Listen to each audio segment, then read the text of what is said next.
नामदार जयकुमार रावल यांना मंत्रिपद मिळाल्याची विलास शिंदेंनी विठ्ठलाला लोटांगण घालीत केली नवस्फूर्ती।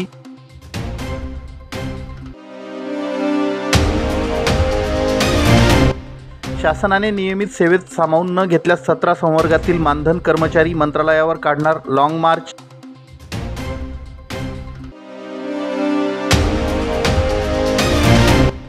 धुळे मनपा आयुक्तांची विभागीय चौकशी करा, वाढीव घरपट्टी रद्द करा, यासाठी MIMची निदर्शने।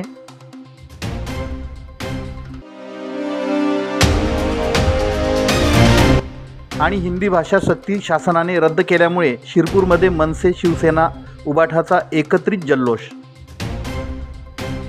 दैनिक दक्षिण निर्भीडचे मुख्य संपादक विलास शिंदे यांनी सन 2024 मध्ये आषाढी एकादशीच्या काळात विठुरायाला लोटांगण घातलं होतं। त्यावेळी जयकुमार रावल हे 1 लाख मताने निवडून यावेत, त्यांना मंत्रिपद मिळावं अशी इच्छा त्यांचे चाहते विलास शिंदे यांनी लोटांगण घालताना व्यक्त केली होती। पांडुरंगाने त्यांचं स्वप्न पूर्ण केलं। 1 लाख मताने जयकुमार रावल निवडून आले आणि त्यांना पालकमंत्रीपद तसेच पर्यटन मंत्रीपद देखील मिळालं। म्हणून विलास शिंदे यांनी नवस फेडण्यासाठी विठुरायाला लोटांगण घालीत मनोभावे भक्तीची प्रचिती आणून दिली। आता विलास शिंदे यांनी लोटांगण घालताना इच्छा व्यक्त केली आहे की महाराष्ट्रातील बळीराजा हा सुखी समाधानी झाला पाहिजे, शेतकऱ्यांची कर्जमाफी झाली पाहिजे, शेतकऱ्यांचा सातबारा कोरा झाला पाहिजे। पांडुरंगा, आमचे जयकुमार भाऊ हे काम लवकरच करणार आहेत। पांडुरंगा, भाजपा सरकारला कर्जमाफीची सद्बुद्धी देऊन लवकरात लवकर कर्जमाफी व्हावी अशी याचना पांडुरंगाला साकडं घालीत विलास शिंदे यांनी केली आहे। पांडुरंग माझी इच्छा लवकरच पूर्ण करतील आणि महाराष्ट्रातील शेतकरी सुजलाम सुफलाम होईल अशी भक्तिभावना विलास शिंदे यांनी व्यक्त केली।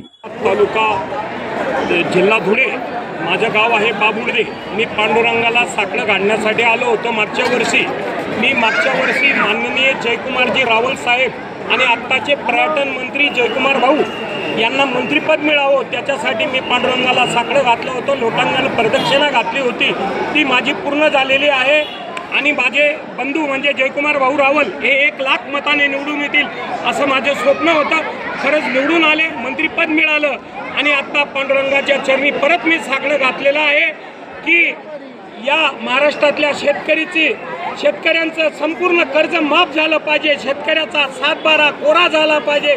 या मागणीसाठी आमचे माननीय जयकुमार भाऊ निश्चित रावल साहेब हे करतील आणि सरकारला जागं करण्याचं काम आमचे जयकुमार भाऊ करतील आणि लवकरच शेतकरी हा कर्जमुक्ती होईल आणि शेतकरी सुफलाम झाला पाहिजे, तर देश सुफलाम होईल।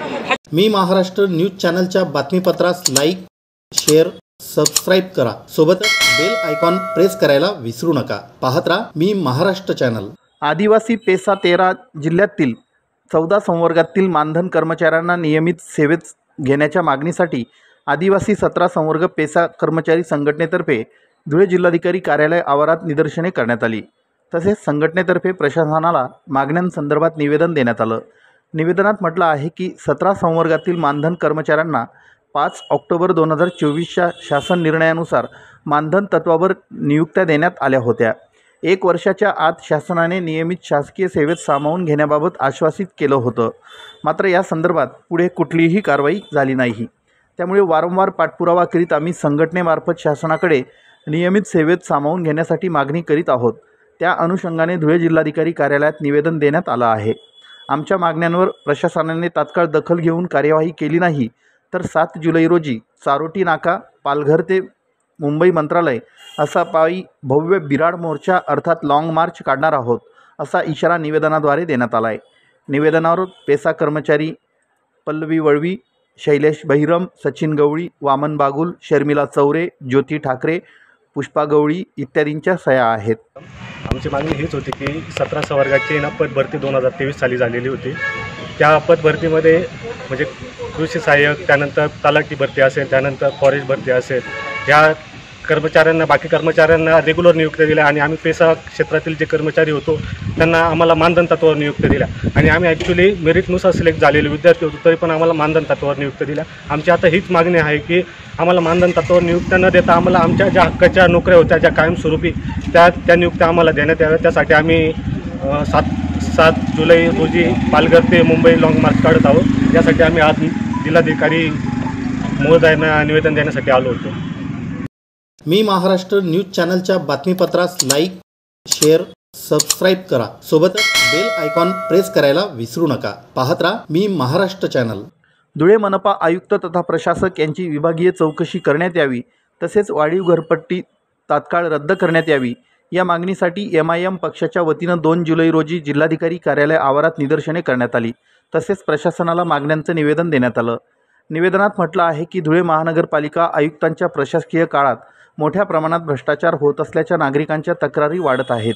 ठेकेदारांची बिले काढण्यासाठी ठेकेदारांकडून 15% प्रमाणे वसुली सुरू आहे.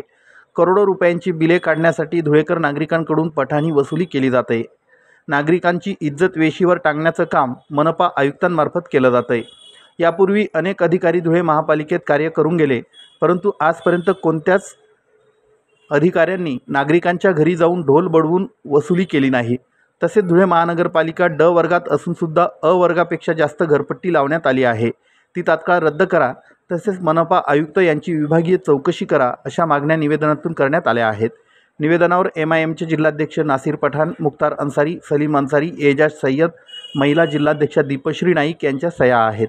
पक्षाच्या वतीने जिल्हाधिकाऱ्याला एक निवेदन देण्यासाठी आलेलो आहे. आपण बघत असाल खूप दिवसापासून महापालिका हे भ्रष्टाचाराचं एक कुंपण झालेलं आहे आणि त्यातल्या त्यात आयुक्त मॅडम जे आहेत त्या झोपेचं सोंग घेऊन खुर्चीवर बसलेल्या आहेत. त्यांना जागा करण्यासाठी विविध संघटनांनी कुंभकर्णावरची प्रतिकात्मक यात्रा म्हणा किंवा हर प्रकारे त्यांना जागवण्याचा प्रयत्न करण्यात आलेला आहे, पण त्या कुठल्याही परिस्थितीमध्ये त्यांनी झोपेचं सोंग घेतलेलं आहे, तर जागा व्हायचा विषयच येत नाही. आज आम्ही जिल्हाधिकाऱ्यांना तेच निवेदन देण्यासाठी आलेलो आहे. या महापालिकेचा पाणीपुरवठा विभाग असो, आरोग्य विभाग असो, साफसफाईचा कर्मचाऱ्यांचा प्रश्न असो, सगळेच प्रश्न ऐरणीवर आहे. धुळे शहर हे बेवारस पद्धतीने काम करत आहे, बेवारीच, आणि जिथली जनता ही बेवारच झालेली आहे. आज कलेक्टर साहेबांना आम्ही हे निवेदन देणार आहोत की आयुक्त मॅडमांवर काहीतरी वचक बसावी आणि त्यांच्यावर त्वरित कारवाई करण्यात यावी, नाहीतर आम्ही MIM पक्षाच्या वतीने खूप मोठे एक जन आक्रोश आंदोलन करणार.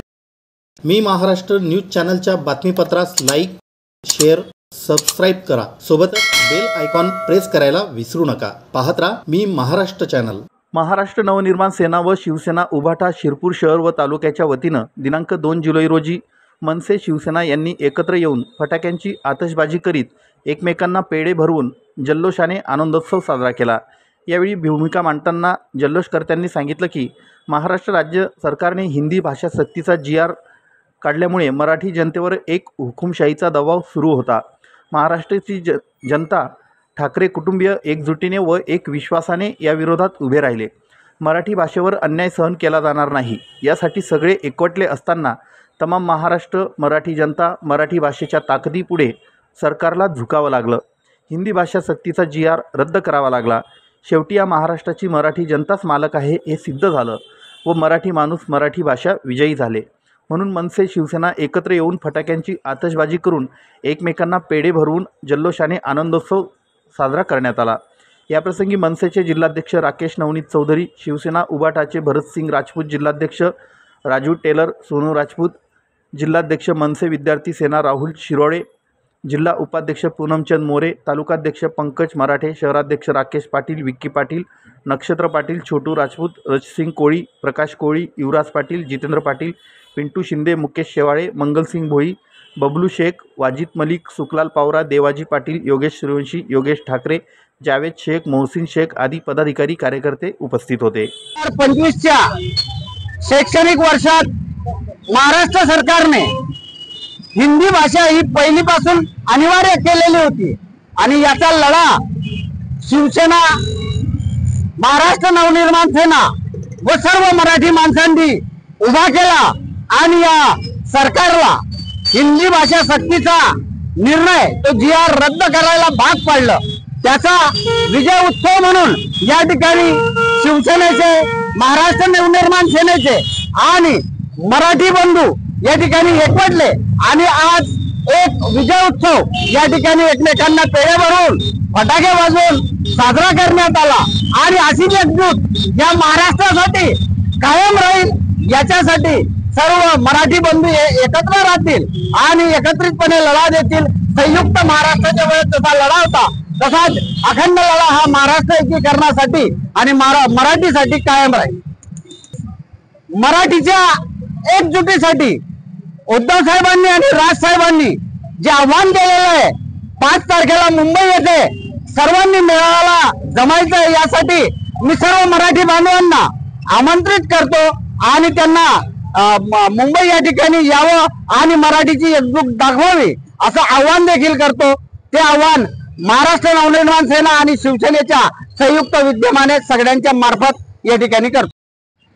महाराष्ट्र राज्यात हिंदी भाषा ही मराठी जनतेवर सक्ती करण्याचा जो डाव राज्य शासनाने केला होता तो डाव मराठी जनतेने आणून पाडलेला आहे आणि प्रत्येक वेळेस असे एक वेळेस नाही अनेक वेळेस या सरकारने हिंदी सक्ती केलेली आहे आणि मराठी जनतेचे एकजूटचं दर्शन बघून आणि ठाकरे परिवाराचे एकजुटीचा आणि या अनुषंगाने तर ही राज्य सरकारला हा हिंदी भाषाचा GR आहे तो रद्द केला आणि रद्द करावा लागला। यामुळे मराठी जनतेचा हा विजय झालेला आहे असं मी समजतो। मी महाराष्ट्र न्यूज चॅनलच्या बातमीपत्रास लाईक, शेअर, सबस्क्राईब करा। सोबतच बेल आयकॉन प्रेस करायला विसरू नका। पाहत राहा मी महाराष्ट्र चॅनल।